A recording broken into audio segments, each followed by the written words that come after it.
Assalamualaikum warahmatullahi wabarakatuh.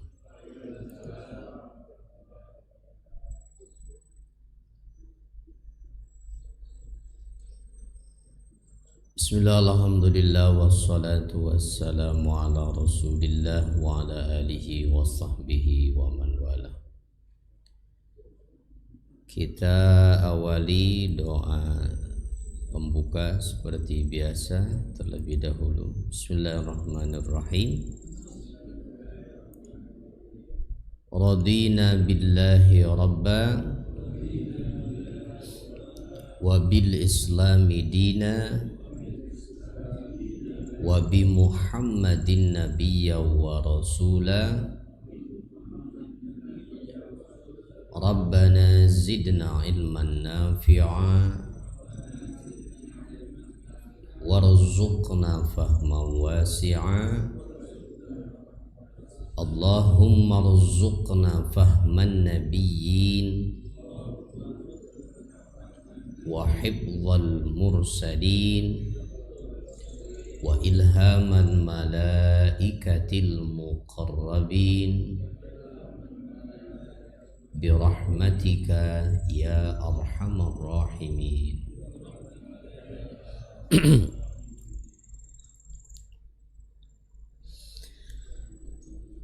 A'udzu billahi minasy syaithanir rajim.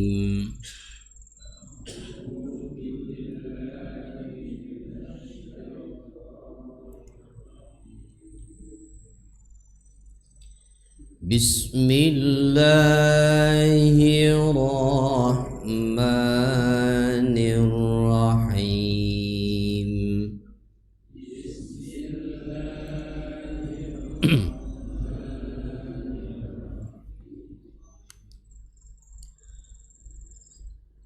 Alam yarau ila at-tayri musakhkharatin fi jawis sama.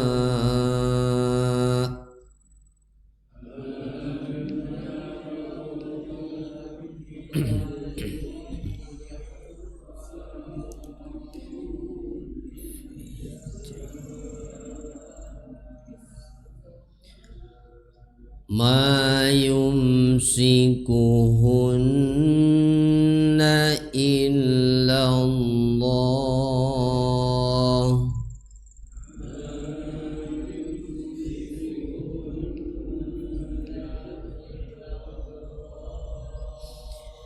Inna fi dzalika la ayatin liqaumin yu'minun.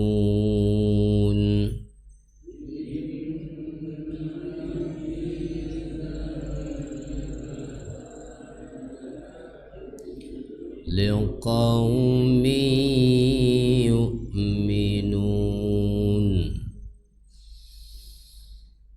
Wallahu ja'ala lakum min buyutikum sakanan wa ja'ala lakum min juludil an'am.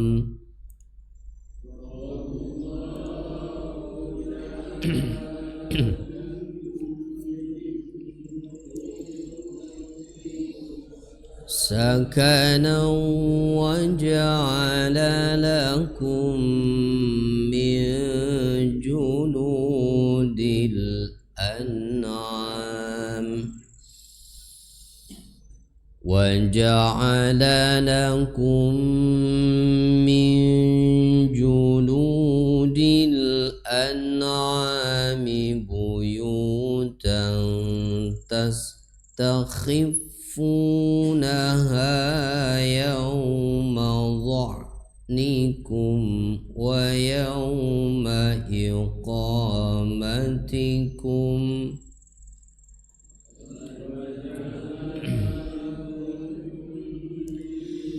جلود الأنعام بيوتا تستخفونها يوم ظعنكم ويوم إقامتكم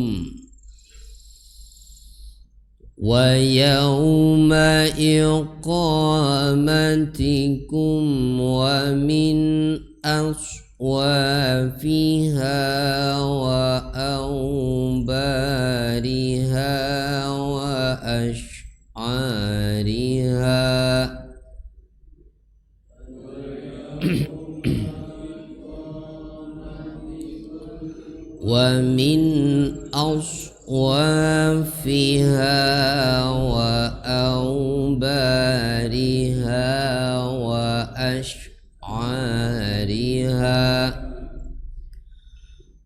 وأوبارها وأشعارها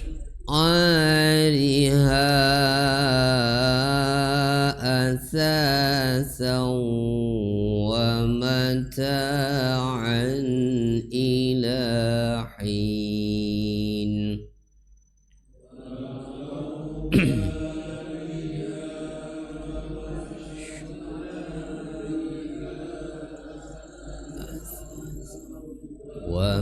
ومتاعا إلى حين.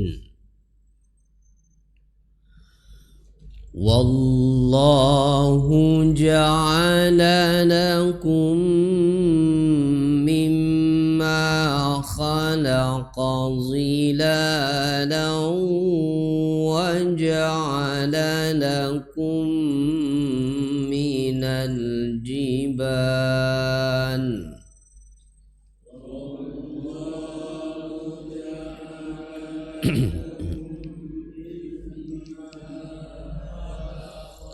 ظلالا وجعل لكم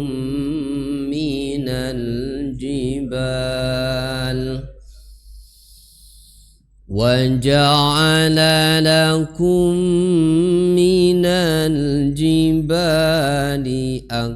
أكنانا وجعل لكم سرابيل تقيكم الحر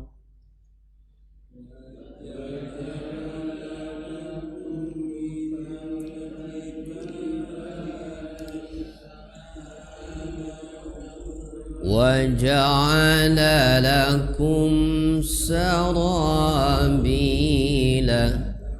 تقيكم الحر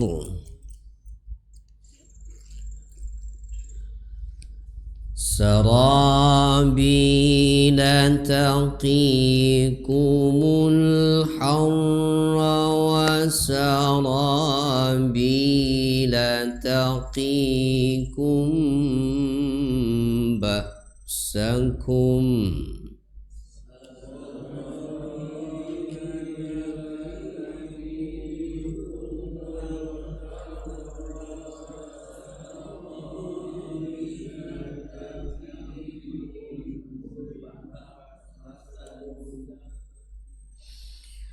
كذلك يتم نعمته عليكم لعلكم تسلمون.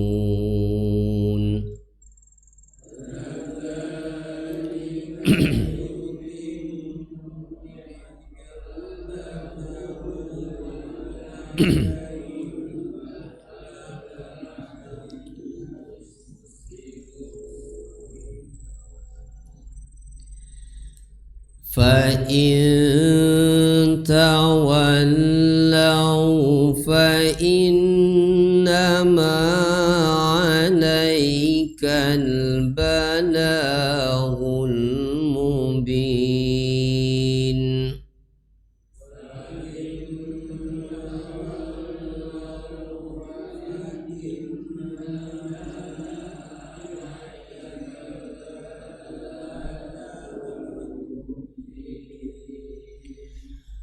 ya'rifuna ni'matallahi thumma yunkirunaha.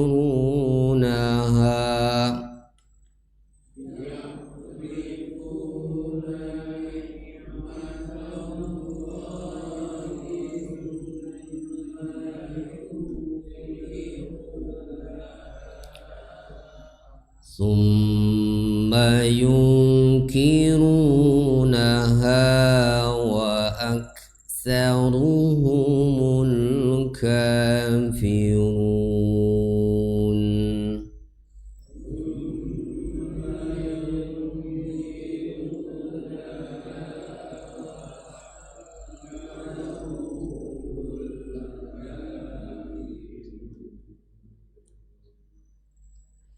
Sampai 83.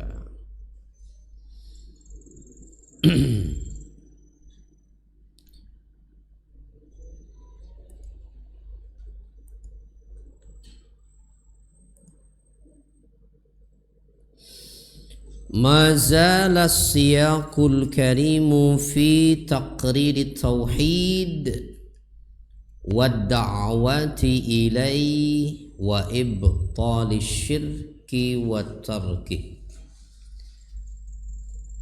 Pembicaraan ayat yang mulia ini masih tentang takrir atau penetapan tauhid, ajakan untuk bertauhid serta membatalkan perilaku syirik dan meninggalkannya.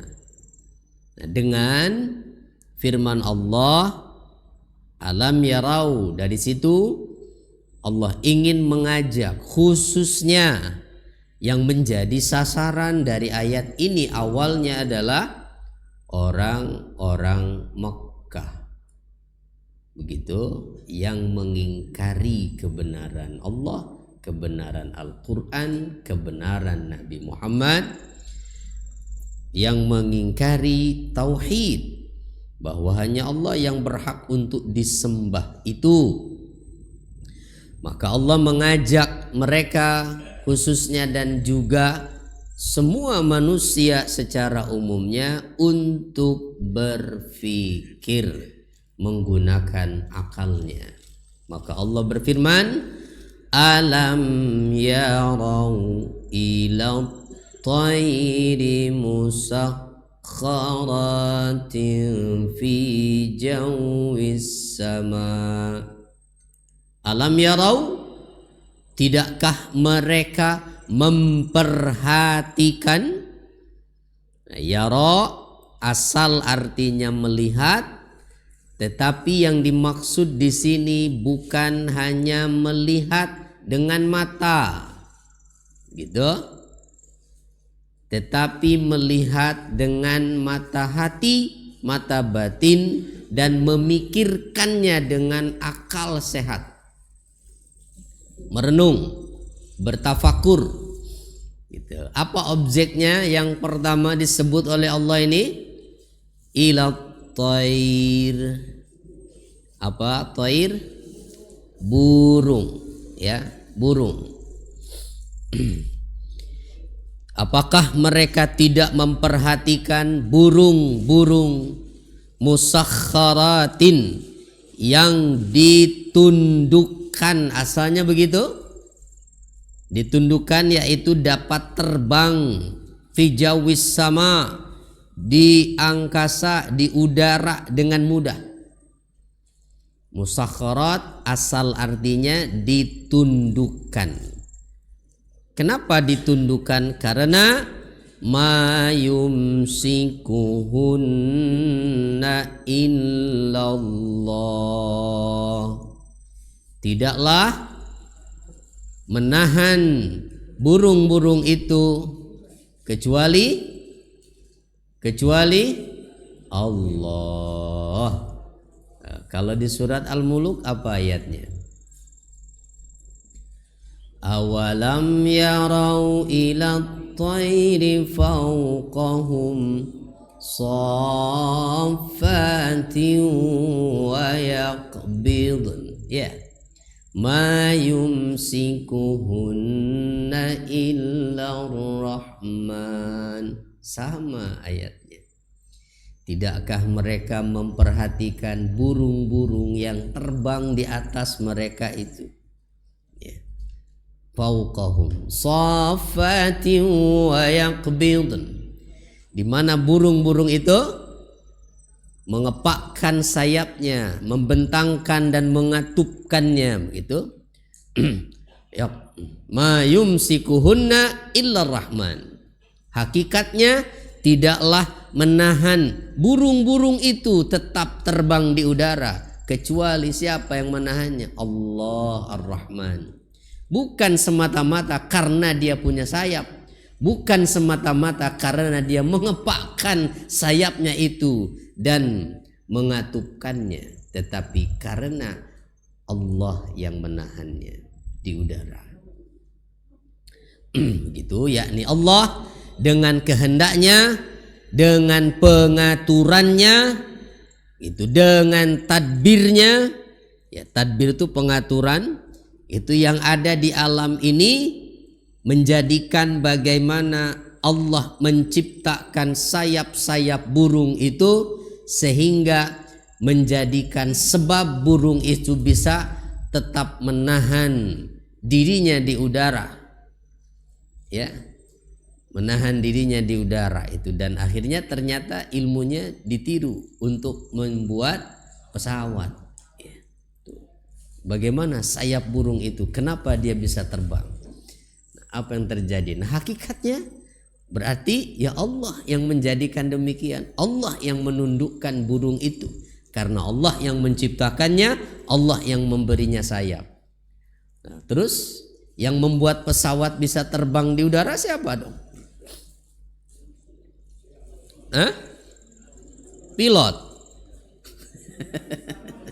Mesinnya. Ya sama. Mungkin kalau burung hari ini terlalu kecil barangkali begitu, ya masa memperhatikan burung. Ada yang lebih besar itu pesawat, bisa menampung paling besar berapa orang itu? Kalau jamaah haji itu kan bisa 2 tingkat itu ya.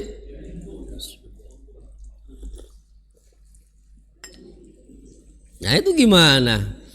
Ya sama, karena ilmunya juga itu diambil dari desain burung. Kenapa bisa terbang? Akhirnya diadopsi tuh ilmunya, ya. Mau dipelajari sayapnya, tekanan udaranya seperti apa. Nah, manusia diberi akal oleh Allah bisa memikirkan itu.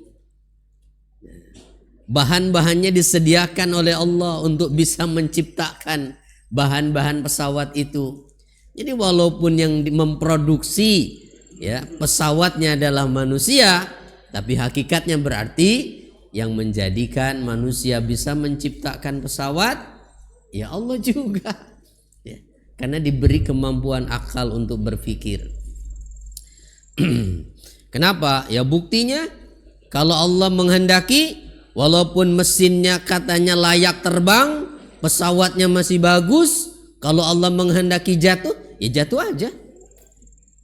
Ya kan? Oh, yang nabrak Gunung Salak itu kan itu masih percobaan itu. Apa? Sukhoi ya? Nah iya, ya kalau Allah menghendaki jatuh ya jatuh. Gitu, ya. Kenapa? Itu untuk apa? Menafikan adanya kesombongan pada manusia. Jangan sombong walaupun berhasil bisa menciptakan mesin pesawat seperti itu bisa terbang. Itu masih ada Allah yang lebih hebat dari itu. Ya. Itu jadi biar bagaimanapun berarti tetap ciptaan manusia itu tidak akan bisa mengalahkan ciptaan Allah, dan tetap manusia harus tetap bergantung kepadanya. Jangan bergantung pada teknologi itu. Ya, dan burung nggak ada yang jatuh tiba-tiba dari udara kan? Iya, kecuali karena ditembak manusia atau kena ketapel anak-anak itu. Iya. Kalau ujung dari atas tiba-tiba lagi terbang jatuh mah nggak ada itu. Ya. Lagi banyak pikiran burungnya begitu. Tiba-tiba pingsan. Lupa belum makan. Nggak ada, Pak. Ya nggak ada itu.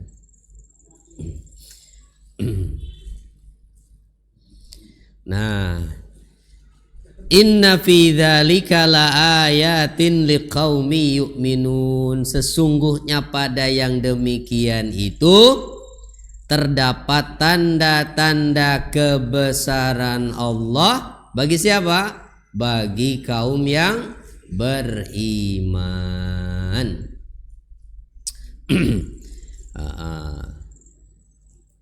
Jadi di ayat ini Allah Ta'ala mengajak kita manusia untuk menggunakan akal dan memperhatikan salah satu ciptaannya, yaitu burung.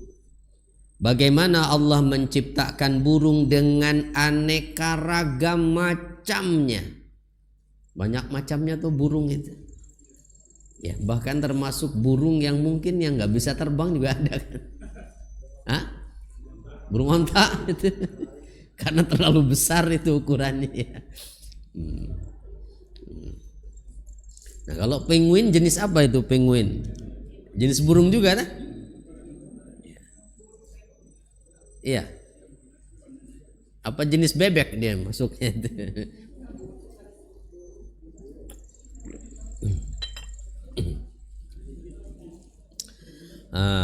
Wa fi tayranihi fi jawis sama, dan secara umum yang namanya burung yang bisa terbang. Makanya di ayat ini kita diajak untuk memperhatikan bagaimana burung itu bisa terbang di udara, bagaimana ia mengepakkan sayapnya dan tidak jatuh di atas bumi. Faman yumsikuhu ghairullah. Siapakah yang menahan burung itu selain Allah? Ya, tidak ada. Ya, tidak ada. Bima syaa fi tadbirihi fi khalqihi wa akwani, itu yaitu dengan apa yang Allah kehendaki dalam hal pengaturannya di alam ini, dalam hal menciptakan itu, serta dalam semua pengaturan alam ini. Jadi diciptakan adanya udara, adanya tekanan udara, diciptakan burung itu punya sayap, dilengkapi dengan bulu-bulu yang tebal. Nah, sehingga bisa menahan tuh tekanan udara itu dan tidak jatuh. Manusia nggak bisa, dia nggak punya sayap, dia nggak punya sayap.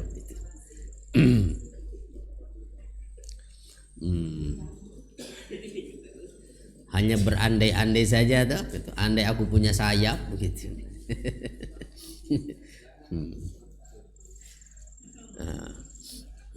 Maka pada ayat yang disebutkan tadi ini termasuk pada keadaan burung yang disebutkan tadi, berarti ada hal yang menunjukkan adanya Sang Pencipta dan juga kekuasaan Allah serta ilmunya.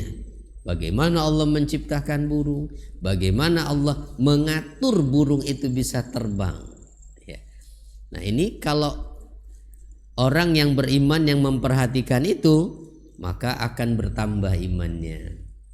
Makanya akhir ayat ini menyatakan bahwa pada yang demikian itu ada tanda kebesaran Allah bagi kaum yang beriman, karena hanya orang berimanlah yang bisa mengambil manfaat dari keadaan burung tadi, sehingga menjadikannya makin dekat dengan Allah, makin yakin dengan Allah. Karena tidak ada ternyata faktanya yang mengatur hidup burung, terbangnya di udara, kecuali Allah.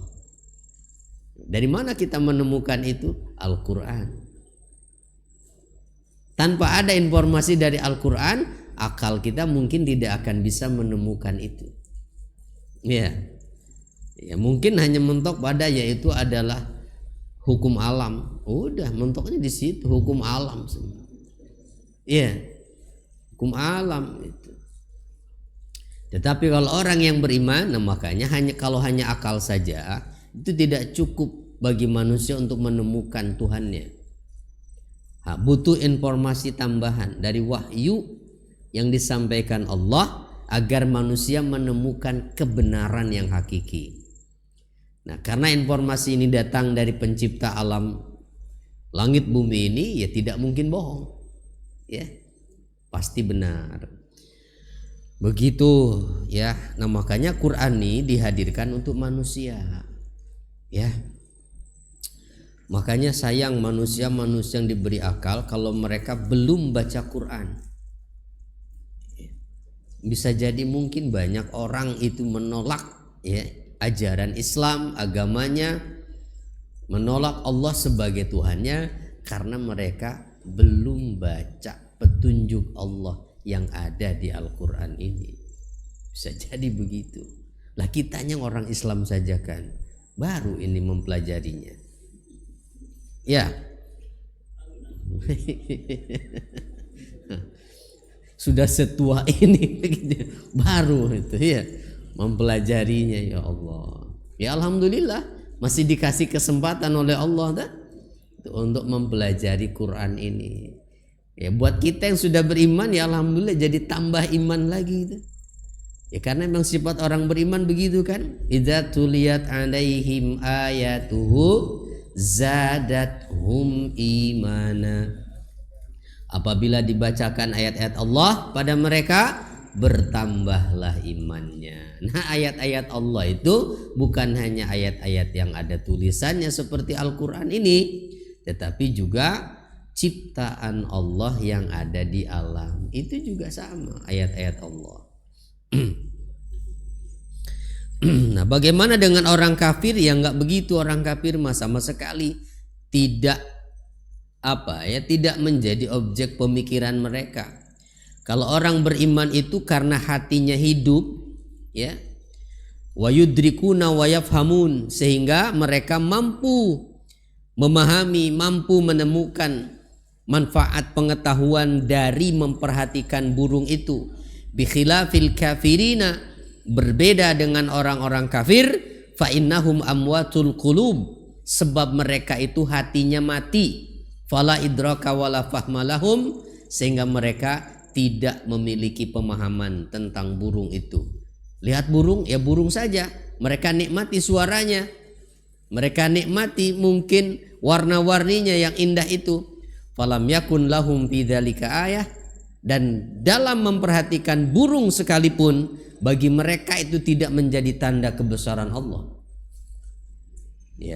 Ya, hanya buat senang-senang saja. Kalaupun mereka misalnya menangkap ataupun memperhatikan burung itu hanya untuk kesenangan saja.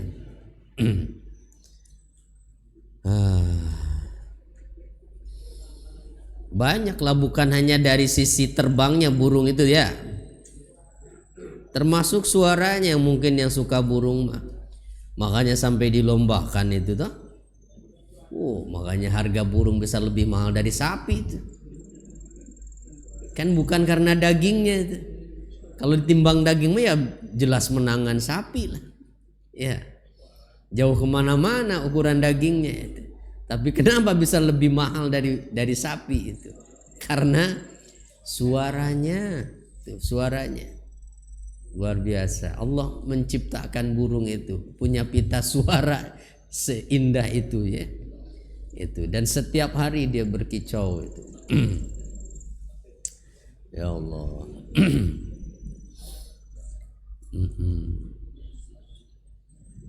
Gitu. Jadi masing-masing makhluk itu ada kelebihannya yang menjadi nilai pada makhluk tersebut ya Pak ya.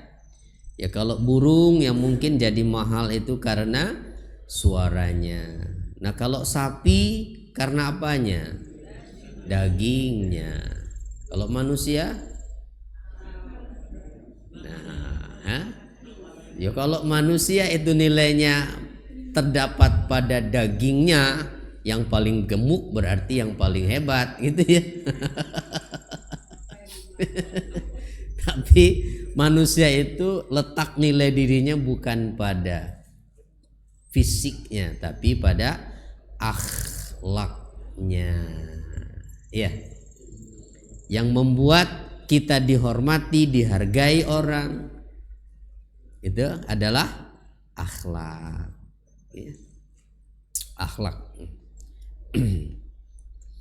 Suatu bangsa itu akan diperhitungkan oleh bangsa lainnya karena moral bangsa tersebut, bukan karena kekuatan pasukan perangnya. Wa in humu zahabat akhlaquhum zahabu. Jika bangsa itu kehilangan moralitas, maka mereka pun akan sirna. Kalau kehilangan moral, gampang dibeli, mentalnya gampang diatur dengan uang, udah habis.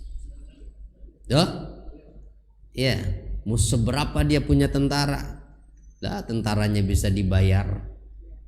Ya, udah nggak ada harganya dah. Aduh, negara kita masih ada harganya nggak sih ini? Insya Allah, mudah-mudahan Pak ya, kita masih punya harapan lah.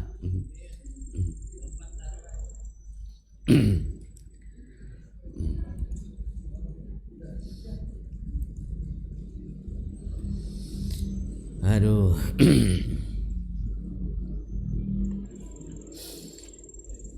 Wallahu, lanjut ayatnya, ja'ala lakum. Ini yang kedua nih. Jadi yang pertama tentang apa tadi?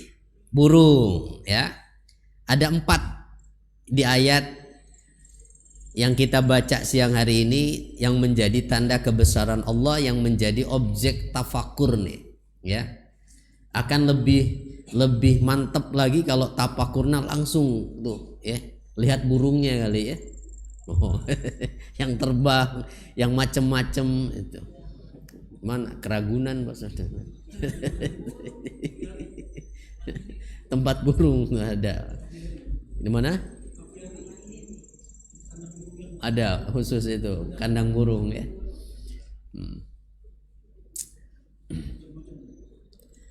Nah, ayat yang berikutnya, wallahu ja'ala lakum min buyutikum sakana, dan Allah menjadikan bagimu rumah sebagai tempat tinggal. Rumah, Pak, dengan kuasa Allah, dengan kehendaknya, tuh Allah menjadikan manusia ini dengan akalnya diberi kemampuan untuk membuat tempat tinggal yang disebut rumah. Maudhi'u sukunin warahah, ya, sakanan, lalu disebut kemudian maskan, ya. Bait artinya rumah. Kalau dikatakan bait berarti tempat tidur, tempat bermalam. Kalau maskan, tempat dia tinggal dan istirahat. Ya. Itu makanya keluarganya yang tinggal di situ diharapkan sakinah. Ya, sakinah juga artinya apa? Ya, tenang. Ya, tenang. Jadi dengan adanya rumah, manusia bisa merasakan ketenangan, bisa istirahat dengan nyaman. Gitu. Dan dengan akal yang Allah berikan kepada manusia, ternyata manusia itu tidak seperti binatang. Coba lihat binatang. Binatang hanya diberikan insting saja, tidak diberi akal. Maka dari dulu sampai sekarang, saat burung membuat sarang, ya begitu-begitu aja. Ya enggak? Ya udah, dari daun-daunan yang kering dia kumpulkan begitu, enggak ada inovasi. Gitu. Walaupun sudah 2023 ini, enggak ada rumah burung yang dibeton begitu. Enggak ada, Pak. Ya. Tidak ada. Itu ya, kecuali yang dibuat sarangnya oleh manusia, nah macam-macam kan itu.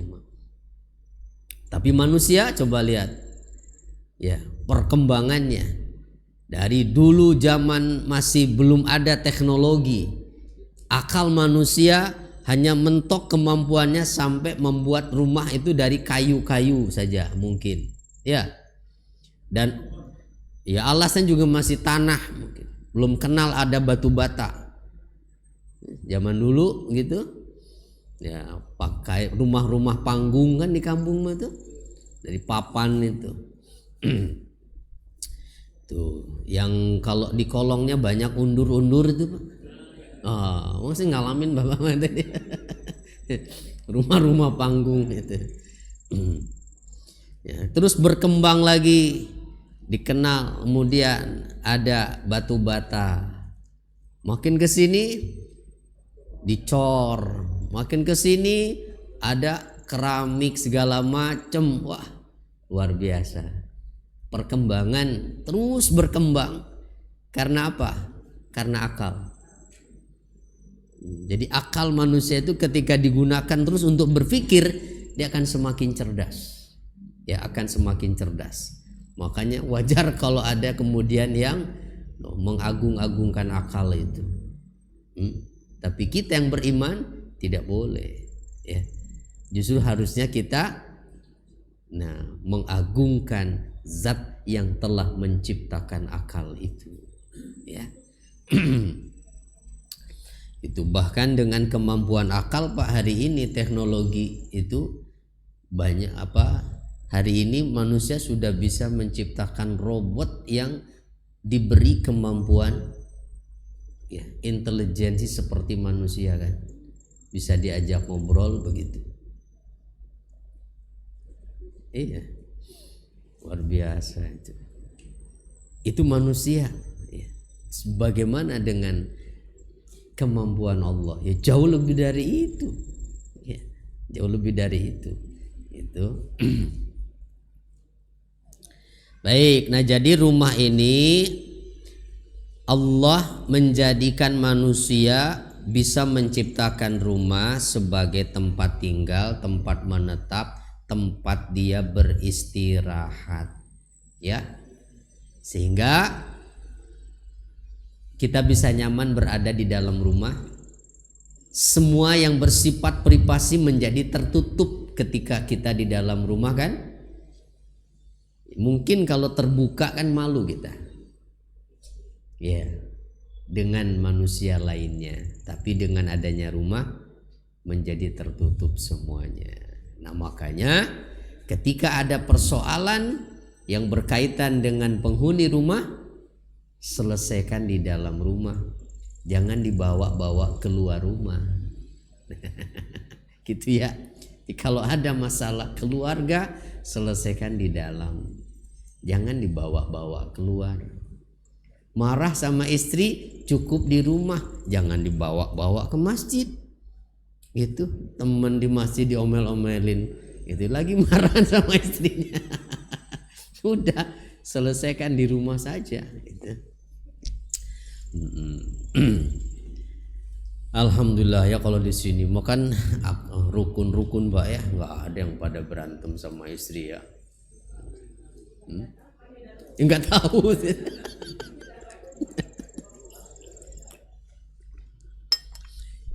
Ya biasalah. Ya. Kalau berantem kecil mah ya pasti ada saja itu mah ya. Baik, makanya disebut sakanan ya, bait itu. Dan ini termasuk kewajiban kalau dalam hubungan suami istri mah, salah satu kewajiban suami terhadap istrinya itu adalah menyediakan tempat tinggal. Tuh, menyediakan Pak. Nggak harus memiliki berarti kan? Ya menyediakan yang penting mah ada itu. Iya.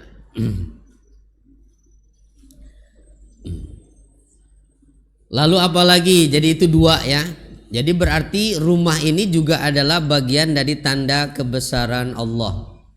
Ya, iya tanda kebesaran Allah karena bukan semata-mata rumahnya hakikatnya Maya, Tetapi bagaimana Allah menjadikan rumah ini menjadi tempat yang kita merasa tenang berada di dalamnya. Dan uniknya Pak, coba rumah itu kalau ada penghuninya terjaga. Walaupun rumah itu sudah puluhan tahun, bahkan mungkin sudah rapuh itu kayunya, nggak roboh. Ya, kecuali kalau direnov begitu. Tapi coba rumah yang tidak ada penghuninya, berapa tahun hancur sendiri tuh. Ya, Allah menghendaki seperti itu. Dan kalau rumah Pak tidak dihuni, tidak ditempati, maka itu otomatis akan diakuisisi oleh makhluk lain. Nggak usah negosiasi mereka, langsung aja itu diakuisisi. Siapa? Ya Pak, ya makhluk-makhluk yang nggak kelihatan itu, gitu. Langsung aja dia mau tinggal di situ, ya harus minta izin itu. Iya. Dan nggak perlu ngusir penghuninya, ya.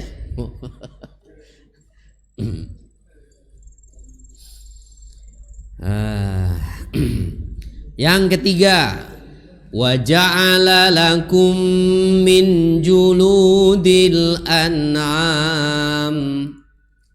Wa ja'ala lakum, dan Allah menjadikan lakum bagi kalian min juludil an'ami, dari kulit binatang ternak, buyutan, sebagai rumah. Mang ada?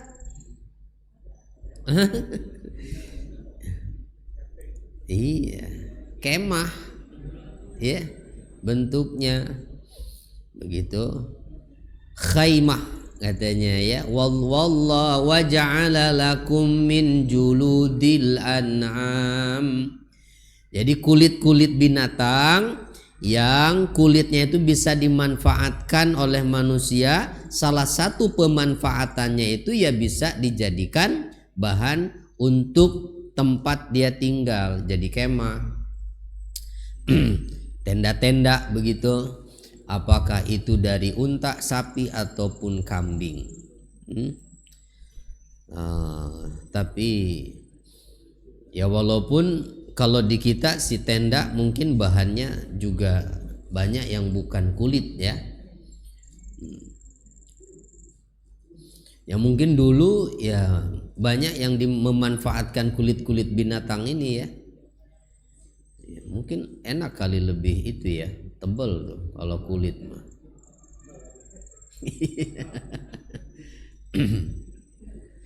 Tastakhifunaha, di mana kalian merasa ringan membawanya pada saat bepergian. Tajidunaha khafifatal mahmali yauma za'nikum. Jadi kalian merasa ringan saat membawa kulit-kulit binatang ini ketika dalam perjalanan. Jadi dulu barangkali saat orang-orang yang musafir itu butuh bahan untuk mereka berteduh saat singgah di satu tempat, nah yang mereka gunakan itu sebagai tenda itu adalah kulit-kulit binatang. Ya entah seperti apalah dulu, ya, cara memprosesnya itu dibikin seperti apa. Ya tapi ya kalau kulit binatang mah yang nggak seperti kayu pastinya. Rumah kayu kan berat bawa-bawanya. Nah, tapi kalau kulit binatang ringan kalian bawa kemana-mana itu. Apalagi dengan teknologi yang ada sekarang. Ya, tenda itu sudah sangat simpel sekali, tuh. Rangkanya juga sangat ringan begitu, bahannya juga mudah dilipat. Itu karena akal tadi semuanya itu. Jadi dinamis hidupnya manusia itu, berkembang terus, ya. Itu ya tinggal pilih hari ini mau tenda yang berapa harganya. Nah itu mau yang tebel berarti yang lebih mahal nanti.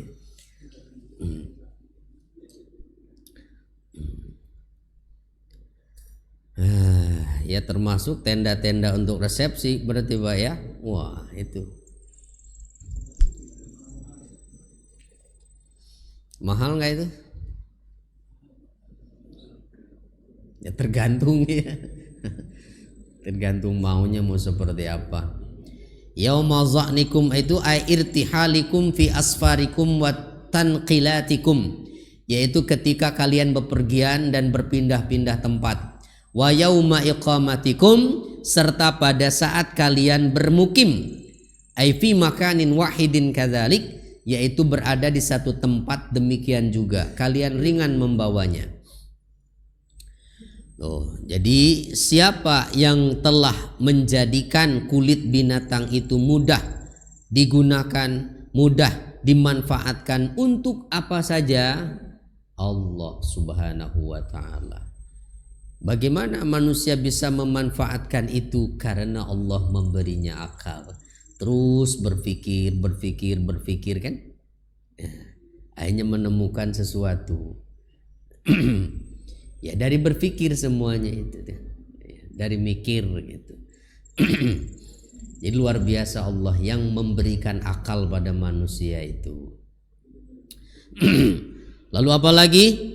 Wa min aswafiha wa aubariha wa ash'ariha asasan wa mata'an ilahin. Bahkan bukan hanya kulitnya saja tuh yang bisa dimanfaatkan oleh manusia itu, tetapi juga dijadikan pula dari bulu aswab itu, bulu domba, wool kan, jadi mantel, jadi bahan pakaian itu, dan mahal itu harganya. Wa aubariha, juga dari bulu unta. Jadi kalau aswab itu bulu domba. Nah kalau aubar bulu unta, ash'ar bulu kambing. Sama-sama bulu tapi istilahnya beda-beda. Ya, sama-sama bulu.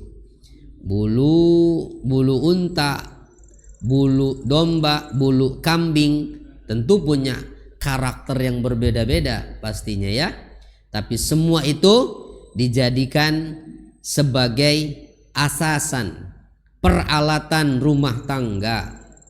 Ya, peralatan rumah tangga itu ya termasuk salah satunya adalah pakaian, termasuk juga mungkin dibikin tas, termasuk kalau zaman dulu mah adalah kantong air. Tuh kantong air di Arab itu ada yang terbuat dari kulit ya, binatang ya. Kalau bulu-bulunya biasanya bulu domba jadi apa? Ya jadi wool. Kalau sudah jadi wool kan bisa jadi apa saja itu. Ya, mau jadi baju bisa, jadi boneka, jadi macam-macam. Perkakas, asasan itu. Ya perkakas kebutuhan manusia. Nah, wa mata'an ilahin,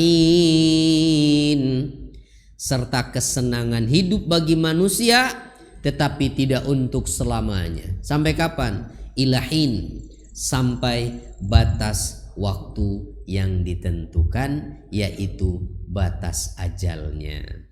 Gak selamanya dia bisa menikmati itu, karena dunia bukan tempat tinggalnya. Dunia hanya tempat singgah sementara, nanti akan pulang menuju akhirat. Nah, gitu. Makanya jangan terlalu betah di dunia. Jangan terlalu betah di dunia ini sampai lupa pulang gitu. Sebab kalau terlalu betah nanti begitu waktunya dijemput berat hatinya. Masih betah. Iya.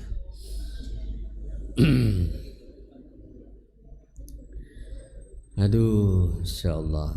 Jadi sama seperti saat Nabi Adam diturunkan ke bumi juga pernyataannya sama ya.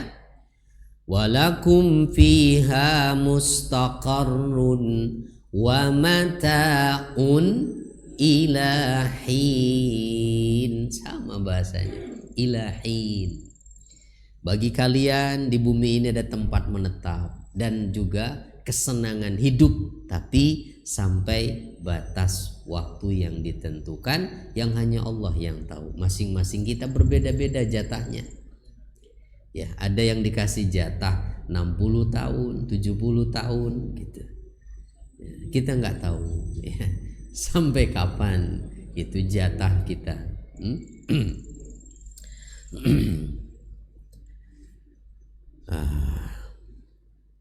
Terus lanjut apa lagi berikutnya? Wallahu ja'ala lakum mimma khalaqa zilala. Allah menjadikan tempat bernaung bagi kamu dari apa yang telah Dia ciptakan. Zilal itu tempat bernaung. Ya. Makanya bahasa Arabnya payung itu adalah mizallah. Ya. Itu mizallah artinya alat untuk berteduh, untuk bernaung.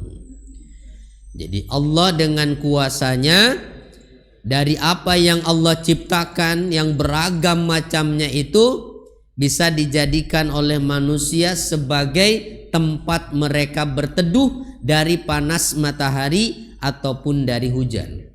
Tastazilluna biha min harri syams. Tuh. Sehingga mereka bikin rumah itu dibuat ada atapnya, ya. Kalau dulu mungkin belum ada genteng, apa tuh? Supaya tidak kepanasan itu. Apa? Pelepah apa namanya? Pelepah kelapa juga ya bisa ya. Atau yang suka dibikin sapu juga tuh apa? Ijuk juga itu, ya bisa. Sampai akhirnya mikir lagi bikin genteng dari tanah, ya, insyaallah. Jadi dibuat sedemikian rupa bahannya tanah bisa jadi keras dan menahan air, ya. Dan sekarang banyak sekali macamnya itu genteng itu, ya. Itu tempat berteduh tuh. Zilal, ya, zilal. Tastazilluna biha min harri syams.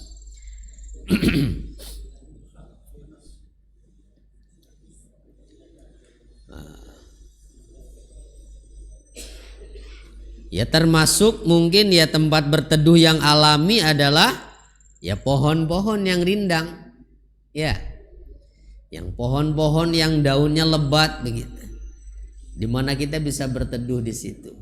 Nikmat sekali kan? Itu lebih nikmat yang alami mah, itu lebih teduh, ya. Kalau berteduh di bawah pohon mah, mau cuaca panas juga kalau ada pohonnya mah adem aja deh, ya.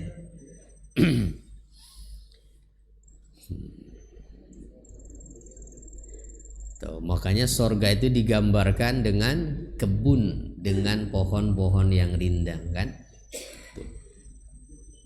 Sampai ada satu pohon di sorga itu yang digambarkan dalam hadis. Saking besarnya pohon itu, manusia itu berjalan di bawah naungan daunnya itu nggak cukup perjalanan 100 tahun. Segede apa itu pohonnya ya? Ya Allah. Ya nggak kebayang karena memang surga itu kenikmatan yang tidak pernah dilihat mata dan didengar oleh telinga. Ya, ya mungkin kalau kita bilang kayak dongeng gitu ya, bohong kali ya, tapi itu yang digambarkan gitu. Dalam ayat-ayat Quran ataupun hadis Nabi tentang surga itu. Jadi naungannya itu ya pohon-pohon, nanti pepohonan. Jadi nggak perlu pasang tenda lagi Pak, nanti ya di surga itu naungannya adalah pepohonan. Apalagi wa ja'ala lakum minal jibali aknana, dan juga Allah menjadikan bagi kamu tempat-tempat tertutup yaitu gua dan lorong-lorong sebagai tempat tinggal di gunung-gunung. Ya, buat mereka yang tinggal di hutan-hutan, mungkin yang jauh dari perkotaan, jauh dari industri, nah maka bisa memanfaatkan itu lorong-lorong yang ada secara alami di gunung-gunung, gua-gua itu. Ya, makanya Nabi juga berlindungnya di gua kan. Saat bertahanus sebelum menerima wahyu itu sering bertahanus di Jabal Sur, Gua Hira. Waktu Nabi mau hijrah 3 malam itu bermalamnya di Gua Sur. Ya, Gua Sur. Yang lebih kecil dari Gua Hira, ya. Gua Sur itu. Ada gua-gua itu yang bisa dimanfaatkan oleh manusia. Ya. Masih banyak kira-kira di alam, di gunung-gunung itu gua-gua seperti itu ya. Ya masih kalau kita mau main ke gunung ya. Itu bahkan banyak sekali sampai hari ini lorong-lorong bumi ini yang juga masih misteri. Nah, yang sampai hari ini menjadi misteri dan banyak pertanyaan manusia adalah wilayah yang ada di Antartika itu, di mana ada yang menduga bahwa di bawah Antartika itu katanya dimungkinkan ada kehidupan, ada bumi lain begitu berarti ya.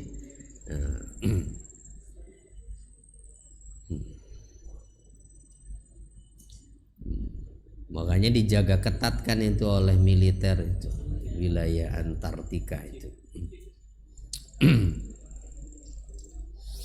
Ya wallahu alam lah ya. Jadi masih banyak hal yang sangat luas sekali kan bumi kita ini ternyata ya. Ya dalamnya juga sejauh mana kita nggak tahu. Nah, kemudian apa tadi aknanan wa ja'ala lakum sarabila taqikumul harra wa sarabila taqikum ba'sakum. Di antara tanda kebesaran Allah lainnya adalah Dia Allah menjadikan untuk kalian pakaian untuk melindungi dirimu dari panas, serta pakaian yaitu baju besi untuk melindungi diri dalam peperangan. Di mana manusia pertama yang bisa mengolah dan menundukkan besi itu adalah Nabi Daud. Tuh, jadi yang bikin baju perang pertama ya Nabi Daud. Nah, sampai kemudian berkembang sampai hari ini baju besi itu masih mungkin jadi andalan dalam peperangan itu ya. Apalagi peperangan zaman dulu. Ya perang zaman dulu kan hadap-hadapan langsung ya. Satu lawan satu begitu. Senjatanya ya pedang, tombak, panah begitu. Nah, sehingga alat pelindungnya itu ya tameng, baju besi itu. Kalau sekarang perangnya jauh-jauhan. Tinggal lempar rudal begitu, hancur. Apalagi kalau pakainya senjata kimia, waduh, ya nggak harus macam-macam, disebar aja virus mati semua itu. Perang lebih gampang begitu, ya Allah.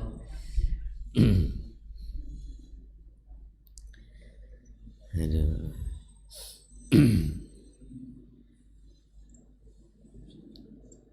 Kemudian, nah kalau hari ini besi itu masih digunakan untuk apa kira-kira manfaatnya untuk manusia? Selain sebagai, kalau dulu kan baju besi itu untuk melindungi diri.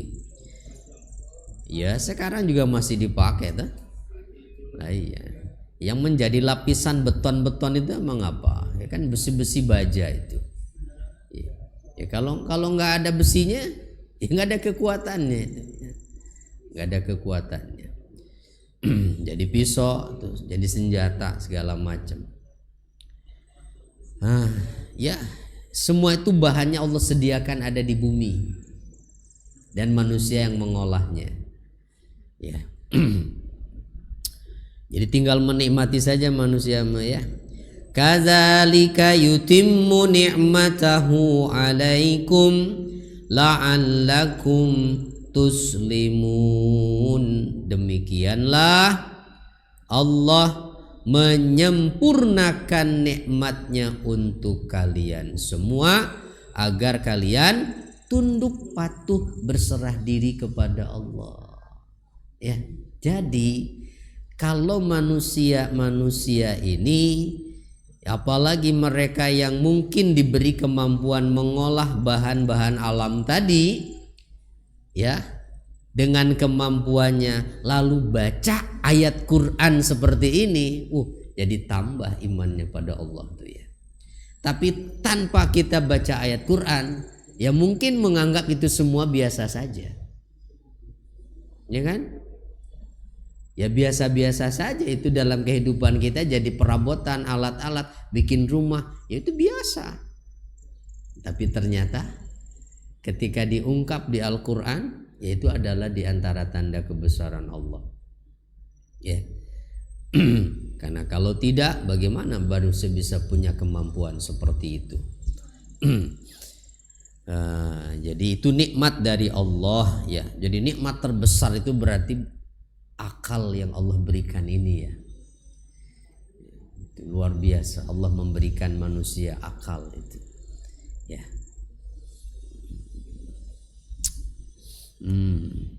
Maka jangan sampai mau kehilangan akal, Pak ya.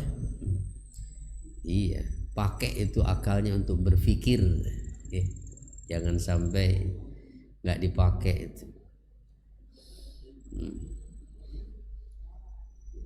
Fa in tawallaw fa innama 'alaikal balaghul mubin.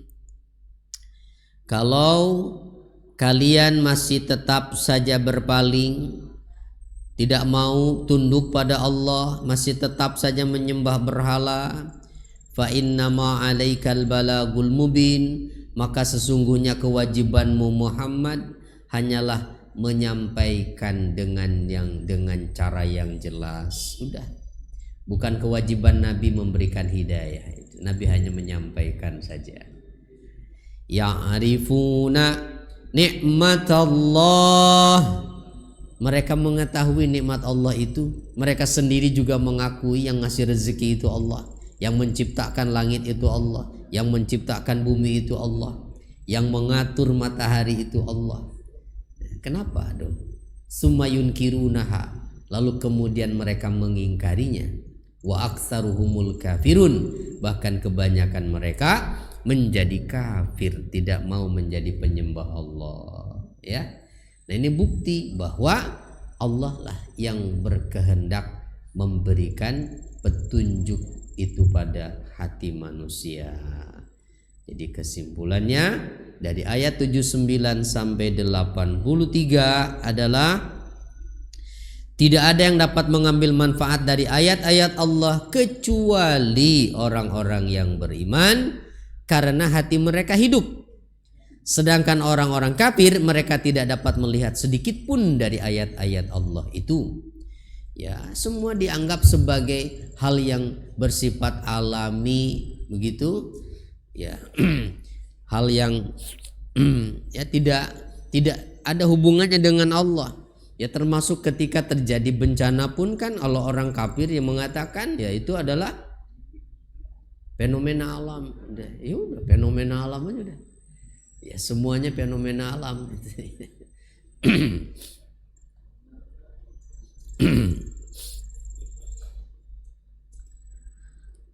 Lalu yang kedua, kenyataan yang tampak tentang tanda-tanda kekuasaan Allah, ilmu, hikmah, rahmat dan nikmatnya yang tampak, bukan tampat ya, tampak pada tanda kebesaran Allah yang 4 tadi yang disebutkan. Ya. Namun yang mengherankan adalah, masih poin 2 ini. Namun yang mengherankan adalah bahwa orang-orang musyrik seperti hanya orang-orang kafir lainnya, mereka buta, tidak dapat melihat tanda-tanda kebesaran tersebut. Bahkan kebanyakan mereka mengingkari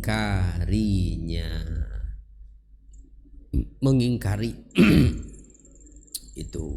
Dan yang ketiga, kesimpulannya adalah tugas Rasul sallallahu alaihi wasallam bukanlah memberikan petunjuk pada hati manusia, tetapi tugas beliau hanyalah menjelaskan jalan yang benar dengan penyampaian yang terang benderang.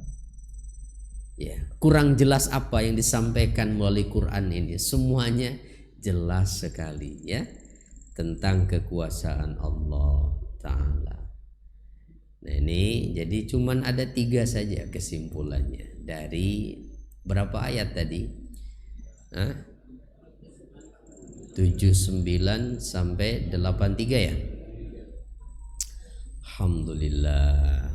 Tuh, jadi di surat An-Nahl ini ternyata banyak tanda-tanda kekuasaan Allah yang nampak di alam ya.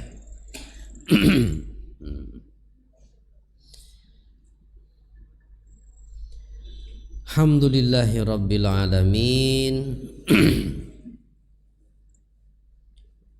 Baik, kita cukupkan dulu. Subhanakallahumma wa bihamdika asyhadu an la ilaha illa anta astaghfiruka wa atubu ilaik. Assalamualaikum warahmatullahi wabarakatuh.